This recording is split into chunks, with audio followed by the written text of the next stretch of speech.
ಧರ್ಮಸ್ಥಳದ ವಿಚಾರದಲ್ಲಿ ಇಷ್ಟೆಲ್ಲ ಆಗ್ಲಿಕ್ಕೆ ಕಾರಣ 339 ಜನರ ವಿರುದ್ಧ ಎಕ್ಸ್ಪಾರ್ಟಿ ಇಂಜೆಕ್ಷನ್ ತಗೊಂಡಂತ Harshendra Jain most probably SIT ಅವರು ನೋಟಿಸ್ ಕೊಡ್ತಾರೆ.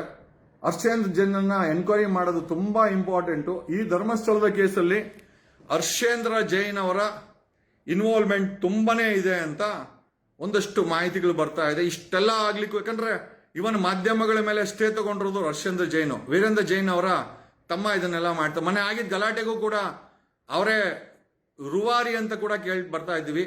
ನಿಜವಾಗ್ಲೂ ಧರ್ಮಸ್ಥಳ ಮಂಜುನಾಥ ಹರ್ಷೇಂದ್ರ ಜೈನ್ ಪರವಾಗಿಲ್ಲ, ವೀರೇಂದ್ರ ಜೈನ್ ಅವರ ಕುಟುಂಬದ ಪರವಾಗಿಲ್ಲ, ನ್ಯಾಯದ ಪರವಾಗಿದ್ದಾರೆ. ಕಾರಣ ಯಾಕೆ ಅಂತಂದ್ರೆ ಧರ್ಮಸ್ಥಳ ಮಂಜುನಾಥ ವೀರೇಂದ್ರ ಜೈನ್ ಮತ್ತೆ ಹರ್ಷೇಂದ್ರ ಜೈನ್ ಅವರ ಕುಟುಂಬದ ಪರವಾಗಿದ್ದಿದ್ರೆ ಭೀಮಾ ಬರ್ತಾ ಇರ್ಲಿಲ್ಲ. ಭೀಮಾ ಬಂದು ಕಂಪ್ಲೇಂಟ್ ಕೊಟ್ಟಿದ್ದಾನೆ ಅಂತಂದ್ರೆ ಧರ್ಮಸ್ಥಳ ಮಂಜುನಾಥ ನ್ಯಾಯದ ಪರವಾಗಿದ್ದಾನೆ, ಆತನಿಗೆ ಅಲ್ಲಿ ಇರುವಂತ ನಡೆದಿರುವ ಅನ್ಯಾಯದ ಬಗ್ಗೆ ತನಿಖೆ ಆಗ್ಬೇಕು ಅಂತ ಧರ್ಮಸ್ಥಳ ಮಂಜುನಾಥನಿಗೆ ಆಸೆ ಇದೆ. ಎರಡನೇದಾಗಿ ಅವನು ಬಂದು ಕಂಪ್ಲೇಂಟ್ ಕೊಡೋದಲ್ಲ, FIR ಆಯ್ತು, ಸ್ಟೇಷನ್ ಅಲ್ಲಿ FIR ಆಯ್ತು. ತದನಂತರ ಮ್ಯಾಜಿಸ್ಟ್ರೇಟ್ ಮುಂದೆ ಸ್ವಇಚ್ಛಾ ಹೇಳಿಕೆ ಆಯ್ತು. ಅದಾಗಬೇಕು ಅಂದ್ರೆ ಮಂಜುನಾಥನ ಆಶೀರ್ವಾದ ಇಲ್ಲ ಅಂದ್ರೆ ಆಗತ್ತಾ? ನೀವೇ ಹೇಳೋ ಪ್ರಕಾರ, ನಾವೇ ನಂಬಿರೋ ಪ್ರಕಾರ ಮಂಜುನಾಥ ಸ್ವಾಮಿ ತುಂಬಾ ಪವರ್ಫುಲ್. ಇದನ್ನೆಲ್ಲ ಮಂಜುನಾಥನ ಆಜ್ಞೆ ಇಲ್ಲ ಅಂದ್ರೆ ಹಿಂಗಾಗತ್ತೆ? 15 ದಿವಸ ಸಿದ್ದರಾಮಯ್ಯ ಸರ್ಕಾರಕ್ಕೆ ನಿದ್ದೆ ಮಾಡಕ್ ಬಿಟ್ಟಿಲ್ಲ SIT ಮಾಡೋವರೆಗೂ. SIT ಆಗ್ಬೇಕು ಅಂದ್ರೆ ನಮ್ ಪರವಾಗಿ ಆಶೀರ್ವಾದ ಇದ್ರೆ ಅಲ್ವಾ SIT ಆಗೋದು. SIT ಆಗೋದು ನಮ್ಮ ಪರವಾಗಿ ಮಂಜುನಾಥನ ಆಶೀರ್ವಾದ ಇರ್ಬೇಕಲ್ಲಪ್ಪ. ಆಯ್ತಪ್ಪ, SIT ಆದ್ರೂ ಕೂಡ ಅವರ 13 ಪಿಟ್ಟಲ್ಲಿ 9 ಪಿಟ್ಟಲ್ಲಿ 9 ಪಳೆಯೊಳಗೆ ಸಿಕ್ಕಿದೆ. ಧರ್ಮಸ್ಥಳ ಮಂಜುನಾಥನ ಆಶೀರ್ವಾದ ಇಲ್ಲ ಅಂದ್ರೆ ಆ 9 ಪಳೆಯೊಳಗೆ ಸಿಕ್ಕುತ್ತಾ? ಓಕೆ, ಇನ್ನೂ ಒಂದು ಹೆಜ್ಜೆ ಮುಂದೆ ಹೋಗೋಣ. ಸಿಟಿ ಸಿವಿಲ್ ಕೋರ್ಟ್ ಅಲ್ಲಿ ಹರ್ಷೇಂದ್ರ ಜೈನ್ 339 ಜನ ಪಾರ್ಟಿ, ಇನ್ಕ್ಲೂಡಿಂಗ್ ನಾನು ಸಹ, ಅದು ನನ್ನನ್ನು ಪಾರ್ಟಿ ಮಾಡಿ ಎಕ್ಸ್ಪಾರ್ಟಿ ಇಂಜೆಕ್ಷನ್ ತಗೊಂಡ್ಬರ್ತಾನೆ. ಜೊತೆಲೆ ಒಂದು ಗ್ಯಾಗ್ ಆರ್ಡರ್ ತಗೊಂಡ್ಬರ್ತಾನೆ. ಇಂಟರ್ನೆಟ್ ಅಲ್ಲಿ ಇರುವ ಎಂಟೈರ್ ಕಂಟೆಂಟ್, ಧರ್ಮಸ್ಥಳದ ಬಗ್ಗೆ ಇರುವಂತ ಕಂಟೆಂಟ್ಗಳನ್ನ ಡೆಲೀಟ್ ಮಾಡಬೇಕು ಅಂತ. ಇಮಿಡಿಯೇಟ್ ಆಗಿ ಧರ್ಮಸ್ಥಳ ಮಂಜುನಾಥ ಎಷ್ಟು ನಮ್ ಜೊತೆಲಿದ್ದಾನೆ ಅಂತಂದ್ರೆ ಆ ಆದೇಶ ಮಾಡಿದಂತ ಜಡ್ಜು ಆ SDM ಕಾಲೇಜಲ್ಲಿ ಓದಿದ್ದು, ಜೊತೆನಲ್ಲಿ ಅವರ ಫರ್ಮಲ್ಲೇ ಕೆಲಸ ಮಾಡ್ತಾ ಇದ್ದ ಅಂತ ಒಂದು ಸತ್ಯ ಸಂಗತಿ ಹೊರಬರುತ್ತೆ. ಮಂಜುನಾಥನ ಆಶೀರ್ವಾದದಿಂದ ಜಡ್ಜ್ ಬಗ್ಗೆ ಹೊರಗಡೆ ಬಂದಾಗ, ಅದನ್ನ ಎತ್ತಿದಾಗ ಹೈಕೋರ್ಟ್ ಅಲ್ಲಿ ಜನರ ಪರವಾಗಿ ಹೈಕೋರ್ಟ್ ಹೇಳುತ್ತೆ ಧರ್ಮಸ್ಥಳದ ಬಗ್ಗೆ ಮಾತಾಡಬಹುದು, ಜಾಗೃತಿಯಿಂದ ಮಾತಾಡಿ. ಆಮೇಲೆ ಅಲ್ಲಿ ಕೊಟ್ಟಿದಂತ ಎಕ್ಸ್ಪಾರ್ಟಿ ಇಂಜೆಕ್ಷನ್ ನ ಹೈಕೋರ್ಟ್ ತೆಗಿತದೆ, ನಮ್ಮ ಪರವಾಗಿ ತೆಗೀತದೆ. ತದನಂತರ ಹರ್ಷೇಂದ್ರ ಜೈನ್ ಅಲ್ಲಿಗೆ ನಿಲ್ಲಲ್ಲ, ತನ್ನಲ್ಲಿ ಶಕ್ತಿ ಇದೆ, ಹಣ ಇದೆ ಅಂತ ಸುಪ್ರೀಂ ಕೋರ್ಟ್ಗೆ ಹೋಗ್ತಾನೆ. ಸುಪ್ರೀಂ ಕೋರ್ಟ್ ಅಲ್ಲಿ ಹೈ-ಫೈ ಅಡ್ವೊಕೇಟ್ ಹೈರ್ ಮಾಡಿಕೊಂಡು ಕೇಸನ್ನ ಹಾಕ್ತಾರೆ. ಸುಪ್ರೀಂ ಕೋರ್ಟ್ ಹರ್ಷೇಂದ್ರ ಜೈನ್ ನ ಅಪೀಲ್ ಅನ್ನ ಡಿಸ್ಮಿಸ್ ಮಾಡುತ್ತೆ. ಮತ್ತೆ ಸುಪ್ರೀಂ ಕೋರ್ಟ್ ನಮ್ಮ ಪರವಾಗಿ ನ್ಯಾಯವನ್ನು ಎತ್ತಿಡಿತದೆ. ಸೊ ಇದರಲ್ಲೆಲ್ಲ ಏನರ್ಥ ಆಗುತ್ತೆ? ಧರ್ಮಸ್ಥಳ ಮಂಜುನಾಥ ವೀರೇಂದ್ರ ಜೈನ್ ಮತ್ತೆ ಹರ್ಷೇಂದ್ರ ಜೈನ್ ಕುಟುಂಬದ ಜೊತೆಯಲ್ಲಿಲ್ಲ. ನಮ್ಮ ರೀತಿ ನ್ಯಾಯಯುತವಾಗಿ ನಾವು ಅಡ್ವೊಕೇಟ್ ಬಾಲನ್, ರಂಗನಾಥ್, ಪ್ರದೀಪ್, ಆ ಒಂದು ಕಡೆ ಅಲ್ಲಿ ಧರ್ಮಸ್ಥಳದಲ್ಲಿ ಒಂದಷ್ಟು ಜನ, ನಾನು ಯಾರಷ್ಟು ಹೇಳಕ್ ಇಷ್ಟ ಇಲ್ಲ, ಅವರುಗಳು ಅವ್ರದೇ ಆದ ಮಟ್ಟದಲ್ಲಿ ಹೋರಾಟ ಮಾಡ್ತಾ ಇದ್ದಾರೆ. ಜನ ರಿಯಾಕ್ಟ್ ಮಾಡ್ತಾ ಇದ್ದಾರೆ. ಇಡೀ ಪ್ರಪಂಚ ನೋಡ್ತಾ ಇದೆ ಧರ್ಮಸ್ಥಳದಲ್ಲಿ ಏನ್ ನಡೀತಾ ಇದೆ ಅಂತ. ಓಕೆ, ಸುಪ್ರೀಂ ಕೋರ್ಟ್ ಒಂದಕ್ಕೆ ನಿಂತ. SIT ಅವ್ರಿಗೆ ನಾವು ಕೇಳಿದ್ವಿ, I am the first person to ನಮ್ಮಲ್ಲೇ ಸುದ್ದಿ ಮೊದಲು ಅಂತ ಹಾಕಂತಾರೆ ಯಾರು ಮಾಧ್ಯಮದವರು. ನಾವ್ಯಾರು ಹಂಗೆ ಹೇಳಕಣಕ್ ಹೋಗಲ್ಲ. ಗ್ರೌಂಡ್ ಪೆನೆಟ್ರೇಟಿಂಗ್ ಸ್ಕ್ಯಾನರ್ಗಳನ್ನ ಬಳಸಿ ಅಂತ ಪ್ರಪೋಸಲ್ ಮಾಡಿದವರು ನಾವೇ. ಈಗ SIT ಅದನ್ನ ಬಳಸಲಿಕ್ಕೆ ತಯಾರಿಯನ್ನ ಮಾಡ್ಕೊಂತ ಇದೆ. ಆದ್ರೆ 5 ಕೋಟಿ ಖರ್ಚು ಆಗುತ್ತೋ, 50 ಕೋಟಿ ಖರ್ಚಾಗುತ್ತೋ, ಫೈನಾನ್ಸ್ ಅಪ್ರೂವಲ್ ಆಗುತ್ತೆ.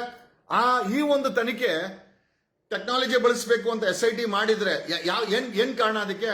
Already 9 skeleton human remains record ಸಿಕ್ಕಿರೋದ್ರಿಂದಾನೆ SITಗೆ ಕಾನ್ಫಿಡೆನ್ಸ್ ಬಂದು ಈಗ ಟೆಕ್ನಾಲಜಿನ ಬಳಸ್ತಾ ಇದ್ದಾರೆ.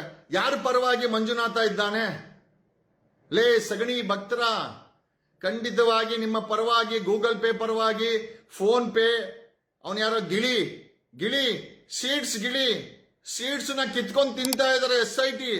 ಸೀಡ್ಸ್ ಗಿಳಿ ನಮ್ಮ ಪರವಾಗಿದ್ದಾನೆ ಕಣೋ. ಒಂದಂತೂ ನಿಜ, ಇವತ್ತಲ್ಲ ನಾಳೆ ಹರ್ಷೇಂದ್ರ ಜೈನ್ಗೆ SIT ನೋಟಿಸ್ ಅಂತೂ ಕೊಟ್ಟೇ ಕೊಡುತ್ತೆ. The first person will be interrogated. It will be Harshendra Jain. SIT ಅವರು ಮೊದಲ ವ್ಯಕ್ತಿ ಇಂಟ್ರಾಗೇಟ್ ಮಾಡದೆ ಹರ್ಷೇಂದ್ರ ಜೈನ್, ಆಮೇಲೆ ಎರಡನೇದು ಅವ್ರ ಮಗನನ್ನ. ಇದು ಬರೆದಿಟ್ಕೊಳ್ಳಿ. It is going to happen. ಇವತ್ತಲ್ಲ ನಾಳೆ SIT ಹರ್ಷೇಂದ್ರ ಜೈನ್, ವೀರೇಂದ್ರ ಜೈನ್ ಅಲಿಯಾಸ್ ಹೆಗ್ಡೆ ಅಂತ ಇಟ್ಕೊಂಡಿದಿರಲ್ಲ. ಓಕೆ, ಇವರುಗಳು ಜೈನು ಹೆಗ್ಡೆ ಅಂತ ಹೆಸರಿಟ್ಕೊಂತಾರೆ. ಇವರುಗಳು ಜೈನ್ ಸಮುದಾಯದವರು ಆದ್ರೂ ಕೂಡ ಶಿವನ ದೇವಸ್ಥಾನದ ಆಡಳಿತ ಮಂಡಳಿಯ ಅಧಿಕಾರವನ್ನ ವಹಿಸ್ಕೊಳ್ತಾರೆ. ಸಾವಿರಾರು ಕೋಟಿ ಬರೋ ಹಣನ ಟ್ರಸ್ಟ್ ಇಂದ ಕಂಟ್ರೋಲ್ ಮಾಡ್ತಾರೆ. ಇವ್ರನ್ನ ಯಾರು ಕೇಳೋರಿಲ್ಲ. ಬಟ್ ಆದರೆ ಇವತ್ತಾಗಿರೋ ಕ್ರೈಮ್ಗೆ ಡೆಫಿನೆಟ್ ಆಗಿ ಹರ್ಷೇಂದ್ರ ಜೈನ್ಗೆ SIT ಅವರು ನೋಟಿಸ್ ಕೊಟ್ಟೇ ಕೊಡ್ತಾರೆ. ಮಗನಿಗೂ ನೋಟಿಸ್ ಆಗತ್ತೆ. ಆಮೇಲೆ ಇವ್ರ ಜೊತೆನಲ್ಲಿ ಒಂದು 5,000 ಗ್ಯಾಂಗ್ ಇದೆ. ಅದ್ರಲ್ಲೆಲ್ಲ ಫಿಲ್ಟರ್ ಮಾಡಿದ್ರೆ 1,000ಕ್ಕೂ ಹೆಚ್ಚು ಒಂದು ಗ್ಯಾಂಗ್ ಇವ್ರ ಜೊತೆನಲ್ಲಿ ಇದೆ. 5,000ಕ್ಕೂ ಹೆಚ್ಚು ಧರ್ಮಸ್ಥಳದಲ್ಲಿ ಕೆಲಸ ಮಾಡ್ತಾರೆ. ಇವ್ರ ಆಡಳಿತದಲ್ಲಿ ಸಂಬಳ ಇಸ್ಕೊಂತಾರೆ. ಅದರಲ್ಲಿ ಕನಿಷ್ಠ 1,000 ಜನ ಈ ಒಂದು ಕ್ರೈಮ್ ಅಲ್ಲಿ ನೋಟಿಸ್ ತಗೊಳ್ಳಕ್ಕೆ ರೆಡಿಯಾಗಿರಬೇಕು. This is what the information what I have from police sources ಮುಖಾಂತರ ನನಗೆ ಇಷ್ಟು ಇನ್ಫಾರ್ಮೇಶನ್ ಇದೆ. ಇವತ್ತಲ್ಲ ನಾಳೆ ಹರ್ಷೇಂದ್ರ ಜೈನ್ಗೆ ನೋಟಿಸ್ ಆಗೇ ಆಗುತ್ತೆ ಖಂಡಿತ. ಒಂದು ತಾರ್ಕಿಕ ಹಂತಕ್ಕೆ ಈ ಒಂದು ಯಾಕೆ ನೋಡಿ, ಭೀಮಾ ಬಂದ, ಮಂಜುನಾಥನ ಆಶೀರ್ವಾದ. ಭೀಮಾ ಕಂಪ್ಲೇಂಟ್ ಕೊಟ್ಟ, ಮಂಜುನಾಥನ ಆಶೀರ್ವಾದ. ಭೀಮನ ಕೊಟ್ಟ ಕಂಪ್ಲೇಂಟ್ FIR ಆಯ್ತು, ಮಂಜುನಾಥನ ಆಶೀರ್ವಾದ. ಭೀಮನನ್ನ ಕೋರ್ಟಿನ ಮುಂದೆ ಸ್ವಾಯಿಚ್ಛೆ ಹೇಳಿಕೆ ಮಾಡಿದ್ರು, ಮಂಜುನಾಥನ ಆಶೀರ್ವಾದ. ನಾವುಗಳೆಲ್ಲ ಹೋರಾಟ ಮಾಡಿ, ನೀವೆಲ್ಲ ಧ್ವನಿ ಮಾಡಿದ್ರಿ, ಮೆಸೇಜ್ ಹಾಕಿದ್ರಿ, ಇದು ನೋಡಿಕೊಳ್ಳ SIT ರಚನೆ ಆಯ್ತು, ಮಂಜುನಾಥನ ಆಶೀರ್ವಾದ. ನಂತರ SIT ಅವರಿಗೆ 9 ಸ್ಕೆಲಿಟನ್ ಹ್ಯೂಮನ್ ರಿಮೇನ್ ಸಿಗುತ್ತೆ, ಮಂಜುನಾಥನ ಆಶೀರ್ವಾದ. ತದನಂತರ ಇದೇ ಹರ್ಷೇಂದ್ರ ಜೈನ್ 339 ಜನರ ವಿರುದ್ಧ ಎಕ್ಸ್ಪಾರ್ಟಿ ಆರ್ಡರ್ ತಗೊಂಡ್ಬರ್ತಾನೆ. ಬಟ್ ಆದ್ರೆ ಮಂಜುನಾಥ ಆ ಜಡ್ಜು ಅವ್ರ ಕಾಲೇಜಲ್ಲೇ ಓದಿದ್ದು ಮತ್ತೆ ಇವರು ಫಾರ್ಮಲ್ ಕೆಲಸ ಮಾಡಿದ ಅಂತ ಮಂಜುನಾಥ ಎಕ್ಸ್ಪೋಸ್ ಮಾಡ್ತಾನೆ, ಮಂಜುನಾಥನ ಆಶೀರ್ವಾದ. ಹೈಕೋರ್ಟ್ ಅಲ್ಲಿ ಹರ್ಷೇಂದ್ರ ಜೈನ್ಗೆ ಇಂಜೆಕ್ಷನ್ ಕೊಟ್ಟಿದ್ದನ್ನ ಹೈಕೋರ್ಟ್ ಸ್ಕ್ವಾಶ್ ಮಾಡಕತ್ತೆ. ಹರ್ಷೇಂದ್ರ ಜೈನ್ ವಿರುದ್ಧವಾಗಿ ನ್ಯಾಯದ ಪರವಾಗಿ ಮಂಜುನಾಥನ ಆಶೀರ್ವಾದ.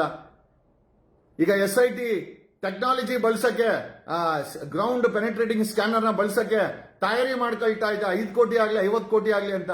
ಅವ್ರೇನಾದ್ರೂ ಸ್ಯಾಟಲೈಟ್ ಬಳಸಿಬಿಟ್ರೆ, SIT ಏನಾದ್ರೂ ಸ್ಯಾಟಲೈಟ್ ಆ 3,500 ಎಕರೆ ಇದೆಯಲ್ಲ, ಸ್ಯಾಟಲೈಟ್ ಬಳಸಿದ್ರೆ ಪರ್ಮನೆಂಟ್ ಆಗಿ ಈ ಆರೋಪ ಹೊತ್ತಿರೋ ಕುಟುಂಬ ಪರ್ಮನೆಂಟ್ ಜೈಲ್ ಹಾಕುತ್ತೆ.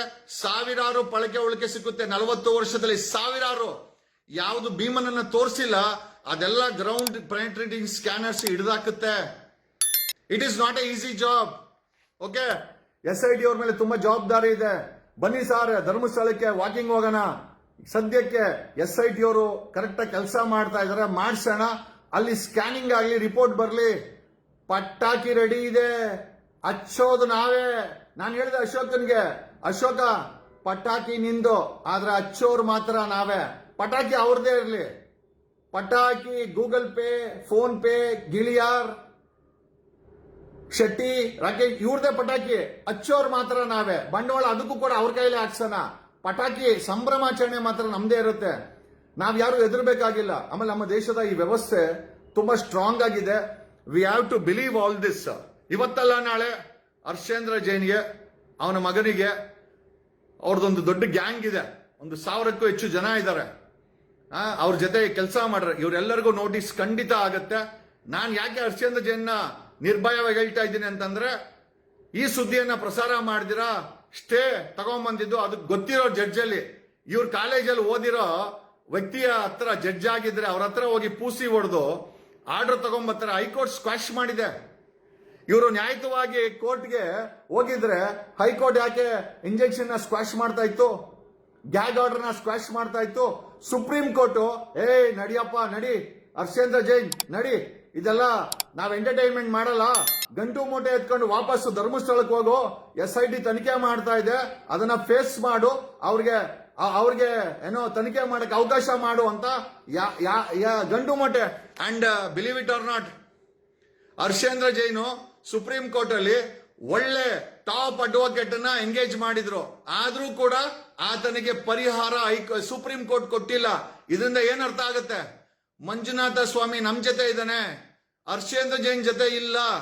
ಆತ ಏನೇ ತಲಾಟೆ ಮಾಡ್ಲಿ, ಮಂಜುನಾಥ ಸ್ವಾಮಿ ಆ ಕುಟುಂಬದ ಜೊತೆ ಖಂಡಿತ ಇಲ್ಲ.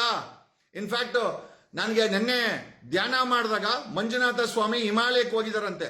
ಏನಕ್ಕೆ ಅಂತಂದ್ರೆ ಈ ತನಿಖೆ ಮುಗಿಲಿ, ಆ ಶವಗಳು ತೆಗಿತಾ ಇರೋದು ಒಂದು ಎಲ್ಲೋ ಒಂದ್ ಕಡೆ ಮಂಜುನಾಥನಿಗೆ ಒಂದು ಬ್ರೇಕ್. ಈಗ 800 ವರ್ಷಗಳ ನಂತರ ಆ ಧರ್ಮಸ್ಥಳದಿಂದ ಮಂಜುನಾಥ ಹಿಮಾಲಯಕ್ಕೆ ಹೋಗಿದ್ದಾನಂತೆ. ಹಿಮಾಲಯದ ಟ್ರಿಪ್ ಹೊಡ್ಕೊಂಡು ಮಂಜುನಾಥ ವಾಪಸ್ ಬರೋಷ್ಟೊತ್ತಿಗೆ ನಾವೆಲ್ಲ ಸೇರಿ ಓಕೆ ಈ SIT ಇಂದ ತಪ್ಪು ಮಾಡಿರೋರ್ನ ಅರೆಸ್ಟ್ ಮಾಡಿಸಿ ಹ್ಯಾಂಡ್ ಕಫ್ಸ್ ಹಾಕ್ಸಿ ಜೈಲಿಗೆ ಕಳಿಸ್ಬೇಕಾದಂತ ಸಮಯ ಖಂಡಿತ ಬರುತ್ತೆ. ಗಂಟು ಮೂಟೆ ಎತ್ಕೊಂಡು ಓಡೋಗೋಂತ ಪ್ರಮೇಯ ಕೂಡ ಇದೆ ಇವರು. ಓಕೆ, ಇವ್ರೇನು ಎಲ್ಲ ಛತ್ರಿಗಳು. ನಮಗಿರೋ ಮಾಹಿತಿ ಪ್ರಕಾರ UK, ಅಮೆರಿಕ, ಬೇರೆ ಬೇರೆ ದೇಶಗಳಲ್ಲಿ ಇನ್ವೆಸ್ಟ್ಮೆಂಟ್ ಮಾಡಿ ಇಲ್ಲಿಂದ ದುಡ್ಡನ್ನ ಹವಾಲಾ ಮುಖಾಂತರ ಟ್ರಾನ್ಸ್ಫರ್ ಮಾಡಿ ಅಲ್ಲಿ ಆಸ್ತಿಗಳನ್ನ ಮನೆಗಳನ್ನ ಮಾಡಿ ಅಕಸ್ಮಾತ್ ಇಲ್ಲೇನ ಅರೆಸ್ಟ್ ಮಾಡೋ ಸಮಯ ಬಂದ್ರೆ ಇವ್ರು ಓಡೋದ್ರು ಕೂಡ ನಾವ್ ಯಾರು ಆಶ್ಚರ್ಯ ಪಡಬೇಕಾಗಿಲ್ಲ. ಆ ಮಟ್ಟಕ್ಕೆ ಒಂದು ಸೆಟಪ್ ಅನ್ನ ಅವರೆಲ್ಲ ಮಾಡಿಟ್ಕೊಂಡಿದ್ದಾರೆ. ಬಟ್ ಏನೇ ಇರಲಿ, ಒಂದಂತೂ ನಿಜ, ಧರ್ಮಸ್ಥಳ ಮಂಜುನಾಥನ ಆಶೀರ್ವಾದ ನಮ್ಮೆಲ್ಲರ ಮೇಲೆ ಇದೆ. ಹಂಗಾಗಿ ಖಂಡಿತವಾಗಿ ನ್ಯಾಯ ಸಿಗುತ್ತೆ ಅಂತ ಈ ಮೂಲಕ ಹೇಳುತ್ತಾ, ನೋಡಿ, Dharmasthala is the only topic which is hot burning. ಬೇರೆ ಯಾವ ಟಾಪಿಕ್ಗೂ ಜನ ತಲೆ ಕೆಡ್ಸ್ಕೊಂತ ಇಲ್ಲ. ಅಲ್ಲಿ ರಾಹುಲ್ ಗಾಂಧಿ ಬಂದು ಮತ ಕದ್ದವ್ರೆ, ಹೌದಾ ಕದ್ದವ್ರಾ, ಓಕೆ, ಅಷ್ಟೇ ಜನರ ರಿಯಾಕ್ಷನ್. ಧರ್ಮಸ್ಥಳ ಅಂತಂದ್ರೆ ಅವರ ರಿಯಾಕ್ಷನ್ಸು, ಆ ಮಗುದು ವಿಡಿಯೋ ನೋಡಿದೆ, ಆ ಸೌಜನ್ಯ ಮಗುದು, ಖಂಡಿತವಾಗಿ ಮನುಷ್ಯರಾದ್ರೂ ಅದು ನೋಡಿದ ತಕ್ಷಣ ನನ್ನ ಕಣ್ಣಲ್ಲಿ ನೀರೇ ಬಂತು ನನಗೆ, ನನ್ನ ಕೈಯಲ್ಲಿ. ಯಾಕಂದ್ರೆ ನನಗೂ ನೋಡಿ ಆ ಮಗುದು ವಿಡಿಯೋ ನೋಡಿ, ಆ ಕೊಲೆ ಮಾಡಿ ಹಾಕದಂತ ಜಾಗದಲ್ಲಿ ಒಂದಷ್ಟು ಫೋಟೋಗಳು ವಿಡಿಯೋಗಳು ಯಾರೋ ಕಳಿಸಿದ್ರು. ನಾನು ನಿಜವಾಗ್ಲೂ ಆ ಮಗು ನೋಡಿದ ತಕ್ಷಣ, ಸ್ಕೂಲ್ ಬ್ಯಾಗು, ಆ ಮಗುದು ಯೂನಿಫಾರ್ಮ್ ನೋಡಿದ ತಕ್ಷಣ ಎಂತವ್ರಿಗೂ ಅನ್ಸುತ್ತೆ, ಆ ಜಾಗದಲ್ಲಿ ಏನಾದ್ರು ನಿಮ್ಮ ಮಕ್ಕಳು ಇದ್ದಿದ್ರೆ ಏನಾಗ್ತಾ ಇತ್ತು. ನಾವೆಲ್ಲ ಮನುಷ್ಯರಾಗಿ ನೋಡ್ರಿ, ಕೊಲೆಗಾರಗಳಿಗೆ ಸಪೋರ್ಟ್ ಮಾಡೋದು ಧರ್ಮ ಅನ್ನೋದಾದ್ರೆ ಖಂಡಿತವಾಗಿ ನಿಮ್ಮನ್ನ ವಿರೋಧ ಮಾಡೋದು ಕೂಡ ಮಾನವೀಯ ಧರ್ಮ ಅಂತ ನಾವು ಹೇಳ್ತೀವಿ. ಅದು ಅಜಿತ್ ಜೈನ್, ಸುವರ್ಣ ನ್ಯೂಸ್ ಅಜಿತ್ ಜೈನ್ ಆಗಿರ್ಬೋದು. ಅವನ್ ಯಾರೋ ಗಿಳಿ ಅಂತೆ, ವಸಂತ್ ಗಿಳಿ. ಆಹಾ, ಮುದ್ದಿನ ಗಿಣಿಯ ಬಾರೋ, ಸೀಟ್ಸು ಕಿತ್ತಾಕ್ಬಿಡ್ತಾರೆ SIT, ಹುಷಾರು. ಅವನು ನುಗ್ಗು ಹೊಡಿಯೋಣ, ಅವನ ಕೈ ನುಗ್ಗು ಹೊಡಿಯಕ್ಕಾಗಿಲ್ಲ ಅಂದ್ರು ಮೊನ್ನೆ ಗಲಾಟೆ ಮಾಡ್ಸೋದಕ್ಕೆ ಇವರೆಲ್ಲ ಪ್ರವೋಕಿಂಗ್. ಅವನು ಯಾರೋ ಗೂಗಲ್ ಪೇ, ಅವನ ಬೆಂಗಳೂರಲ್ಲಿ ಕೂತ್ಕೊಂಡು ವಿಡಿಯೋ ಮಾಡಾಕಿದ್ದಾನೆ, ಹೊಡಿರೋ ಬಡಿರೋ ಅಂತ. ಅಲ್ರೋ ಲೇ, ನೀವೆಲ್ಲ ಡೈಲಾಗ್ ಹೊಡಿತೀರಾ, ನಾವೆಲ್ಲ ಬರೀ ಹೊಡೆಯೋದಲ್ಲ, ಗುಂಡಾರ್ಸಿದೀವಿ. ನಮ್ಮನ್ನ ಅಟ್ಯಾಕ್ ಮಾಡಿದಾಗ ಗುಂಡಾರ್ಸಿದೀವಿ. 97 ದಿವಸ ಜೈಲಲ್ಲಿ ಹಾಕಿದ್ರು. ಬರೀ ಹೊಡೆಯೋದ್ ಬಡಿಯೋದಲ್ಲ, ನಾವುಗಳು ನಮ್ಮನ್ನ ರಕ್ಷಣೆ ಮಾಡಕ್ ಗುಂಡು ಕೂಡ ಆಡ್ಸಿದ್ದೀವಿ. ಇದೆಲ್ಲ ಡೈಲಾಗ್ಗಳು ಬೇಕೇನ್ರ ನಿಮ್ಗೆ? ಲೇ ಮನೆ ಆಳ್ರ, whatever it is sir. But ಒಂದೊಂದು ನಿಜ, ಸಮಯ ಹತ್ರಕ್ಕೆ ಬರ್ತಾ ಇದೆ and definitely we will have justice. ನಮ್ಗೆ ಇರ್ಲಿ ನಗುವಂತ ಆತ್ಮಗಳು. ಯಾಕಂದ್ರೆ ಸೌಜನ್ಯ ಸತ್ತಿರೋದು, ಆ ಹೆಣ್ಮಕ್ಳು ಸತ್ತಿರೋದು ನಿಮ್ಮ ಮನೇನಲ್ಲಲ್ವಲ್ಲ, ಬೇರೆ ಯಾರ್ದೋ ಮನೇಲಿ ಸತ್ತಿದ್ದಾರೆ. ನಿಮಗೆ ನಗು ಬಂದ್ರು ಕೂಡ ಏನೂ ಮಾಡೋಕ್ಕಾಗಲ್ಲ. ಬಟ್ ಒಂದಂತೂ ನಿಜ, ಈ ಕೇಸು ಒಂದು ತಾರಕಕ್ಕೆ ಅಂತಿಕ್ಕೆ ಹೋಗ್ತಾರೆ. ನಮ್ಮ ಜೊತೆನಲ್ಲಿ ನಾವಲ್ದಿರ ಸಾಕಷ್ಟು ಅಡ್ವೊಕೇಟ್ಗಳು ಕೆಲಸ, ಅಡ್ವೊಕೇಟ್ ಧನಂಜಯ ಆಗಿರ್ಬೋದು, ದ ಮೇನ್ ಪಿಲ್ಲರ್ ಭೀಮನ ಜೊತೆ ಇರುವಂತ team advocate Dhananjaya senior counsel ಅವರಾಗಿರ್ಬೋದು, ಮತ್ತೆ ಬೆಂಗಳೂರಿನ ವಕೀಲರ ಸಂಘದ ಮಾಜಿ ಅಧ್ಯಕ್ಷರಾದಂತಹ ರಂಗನಾಥ್ ಅವರು, ಅವ್ರ ಟೀಮು, ಅಡ್ವೊಕೇಟ್ ಬಾಲನ್ ಅವರು, ಪ್ರದೀಪ್, ನಾವು ಒಂದಂತೂ ನಿಜ, we are not going to spare this case. ಎದುರಾಳಿ ಎಷ್ಟೇ ಬಲಿಷ್ಠನಾಗಿರ್ಲಿ, ಸ್ಕ್ಯಾನಿಂಗ್ ಆಗೇ ಆಗುತ್ತೆ. ಅಕಸ್ಮಾತ್ ಹರ್ಷೇಂದ್ರ ಜೈನ್ ತಪ್ಪು ಮಾಡಿದ್ರೆ ನೋಟಿಸ್ ಅಂತೂ ಖಂಡಿತ ಆಗುತ್ತೆ.